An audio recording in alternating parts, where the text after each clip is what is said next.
Hello, good morning class 7th student. Today we are continue your geography first chapter environment, and today's topic is natural environment. Student, please open your book on page number 3. Student, look the heading natural environment. Student, I read this: land, water, air, plants and animals comprise the natural environment. यानी कि ज़मीन, पानी, हवा, पेड़ पौधे, जानवर, ये सभी मिलकर नेचुरल इन्वायरमेंट का निर्माण करते हैं. You are familiar with the meaning of lithosphere, hydrosphere, atmosphere and biosphere from your previous class. Student, जैसा कि हम लास्ट क्लास में पढ़े हैं, lithosphere, hydrosphere, atmosphere and biosphere के बारे में अपनी लास्ट क्लास में यानी क्लास 6 में हमने पढ़ा है. इसी को हम आगे कंटिन्यू करते हैं. Let us learn some more facts about these domains. आइए कुछ और भी फैक्ट्स इन डोमेन्स के बारे में पढ़ते हैं. ठीक है स्टूडेंट, तो आपकी फर्स्ट हेडिंग यहाँ कौन सी है? तो ये लिथोस्फीयर है. ठीक है स्टूडेंट, आइए लिथोस्फीयर को पढ़ते हैं. Lithosphere is the solid crust or the hard top layer of the earth. Student, lithosphere अर्थ पर जो सॉलिड क्रस्ट होती है यानी कि भू प्रॉपर्टी होती है, ठीक है, जो ज़मीन होती है उसे कहते हैं, और the hard top layer of the अर्थ, जो कठोर लेयर होती है अर्थ की, उसी को लिथोस्फीयर कहते हैं. It is made up of rocks and minerals and covered by a thin layer of soil. यह रॉक्स और मिनरल से बनी होती है और ऊपरी सतह पर पतली मिट्टी की परत जमी होती है. It is an irregular surface with various landforms such as mountains, plateau, plains, valley etc. यह एरिया जो है लिथोस्फीयर की वो इर्रेगुलर सरफेस है. इट मीन्स यहाँ पर कहीं आपको ज़मीन दिखाई देगी, प्लेन लैंडफॉर्म दिखाई देगा, उस लैंडफॉर्म पर कहीं कहीं माउंटेन्स दिखाई देंगे, पर्वत दिखाई देंगे यानी कि प्लेट्यू दिखाई देंगे, पठार जिसे कहते हैं, प्लेन्स दिखाई देंगे यानी कि समतल मैदान दिखाई देंगे, वैली दिखाई देंगी यानी कि घाटियाँ दिखाई देंगी. ठीक है etc. Land forms are found over the continents and also on the ocean floors. ये जो लैंड फॉर्म्स है वो कॉन्टिनेंट और ओशियन फ्लोर यानी कि समुद्र के जो तल होता है उस पर भी पाया जाता है. ठीक है, ओशियन फ्लोर का मतलब समझ रहे हैं? जो समुद्र होता है, समुद्र में जो पानी होता है, पानी के नीचे जो ज़मीन होती है उसे ओशियन फ्लोर्स कहा गया है बेटा. ठीक है, तो ओशियन यानी कि ओशियन के नीचे जो ज़मीन होती है वो भी तो मिट्टी की बनी होती है, तो वो भी लैंडफॉर्म का हिस्सा है. आइए आगे कंटिन्यू करते हैं. Lithosphere is the domain that provide us forests, lands, grassland for grazing, land for agriculture and human settlements. Lithosphere ऐसा डोमेन है जो हमें क्या प्रोवाइड करता है? हमें जंगल प्रोवाइड करता है, घास के मैदान पशुओं को चरने के लिए, ग्रेजिंग के लिए, लैंड फॉर एग्रीकल्चर, भूमि खेती करने के लिए, एंड ह्यूमन सेटलमेंट्स, और ह्यूमन बींग्स यानी कि इंसानों को रहने के लिए हमें ज़मीन उपलब्ध कराता है। It is also a source of minerals wealth, और यह लिथोस्फीयर हमारे लिए मिनरल्स का स्रोत भी है, यानी कि हम इस लिथोस्फीयर से ही तमाम तरह के मिनरल्स प्राप्त करते हैं। ठीक है स्टूडेंट, आइए नीचे हम हाइड्रोस्फीयर के बारे में पढ़ते हैं। ठीक है, the domains of water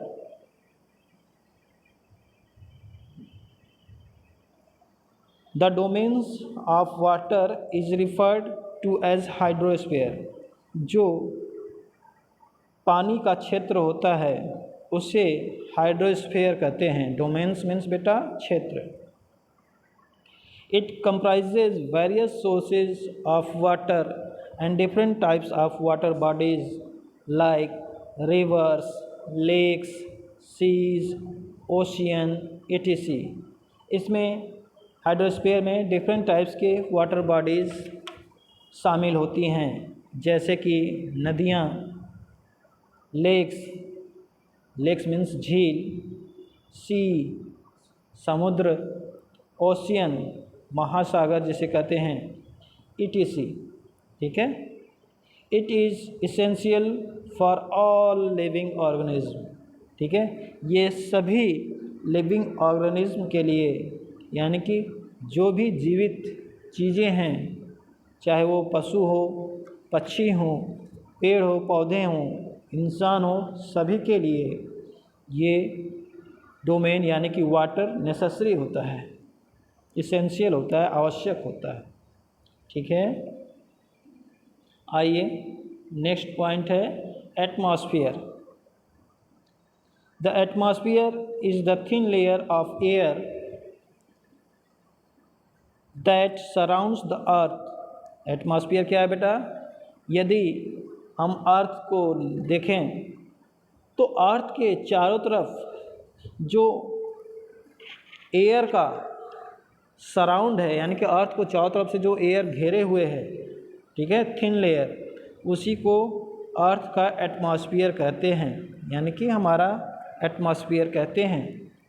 the gravitational force of the earth holds the atmosphere around it. जो हमारे पृथ्वी का जो गुरुत्वाकर्षण शक्ति है वो इस एटमॉस्फेयर को पृथ्वी के चारों तरफ पकड़े हुए है, यानी कि अपने तरफ आकर्षित किए हुए है। तभी हवा के जो कण हैं, एटमॉस्फेयर में जो हवा के कण हैं वो पृथ्वी से यानी कि अर्थ से लगे हुए हैं।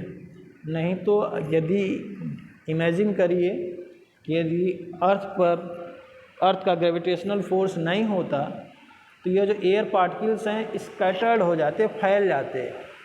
ठीक है, जिससे कि हमारा एटमॉस्फेयर क्या है, पूरा ब्रह्मांड में फैल जाता है। ठीक है, तो हमें पर्याप्त मात्रा में एयर नहीं उपलब्ध हो पाती।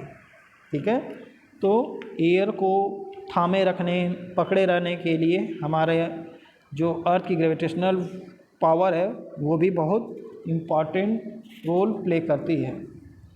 आगे देखिए, it protect us from the harmful rays and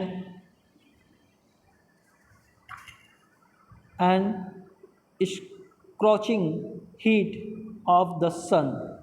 कह रहा है कि एटमॉस्फेयर हमारा प्रोटेक्ट करता है सन से आने वाली हार्मफुल रेज से और स्क्रॉचिंग हीट ऑफ द सन, यानी स्क्रॉचिंग हीट मीन्स झुलसा देने वाली जो गर्मी होती है सन से जो आती है उससे हमें प्रोटेक्ट करता है, बचाता है।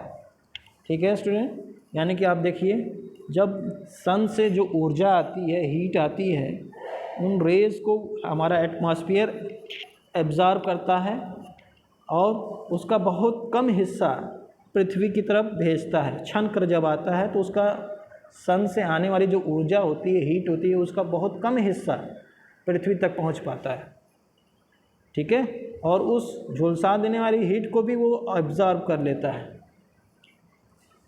It consist of number of gases, dust and water vapour. हमारे एटमॉस्फेयर में क्या क्या होता है?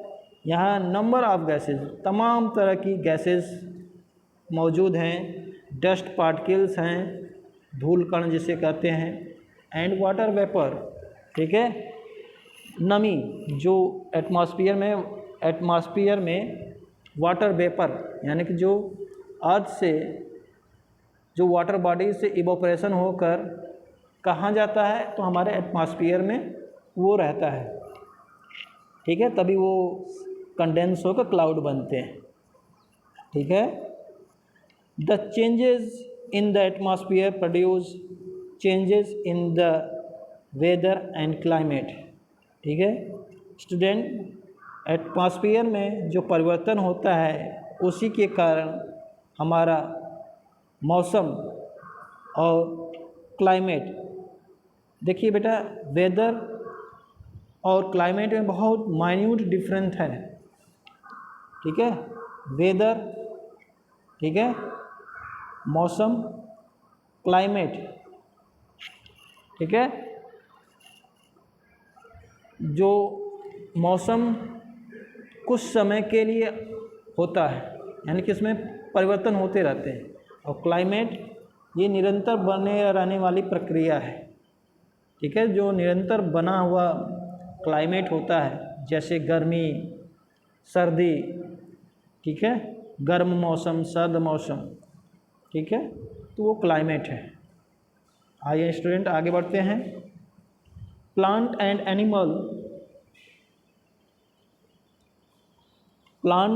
And animal kingdom together make biosphere और living world.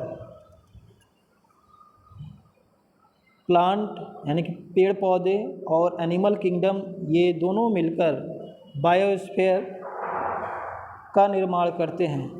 It is a narrow zone of the earth where land, water and air interact with each other to support life.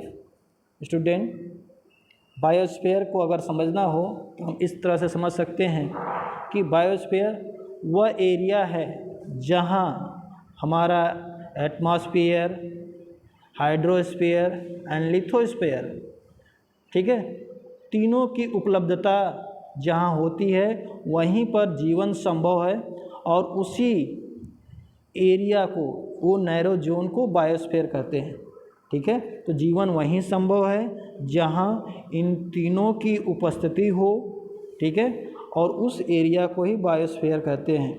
It is a narrow zone of the earth where land, water and air interact, ठीक है।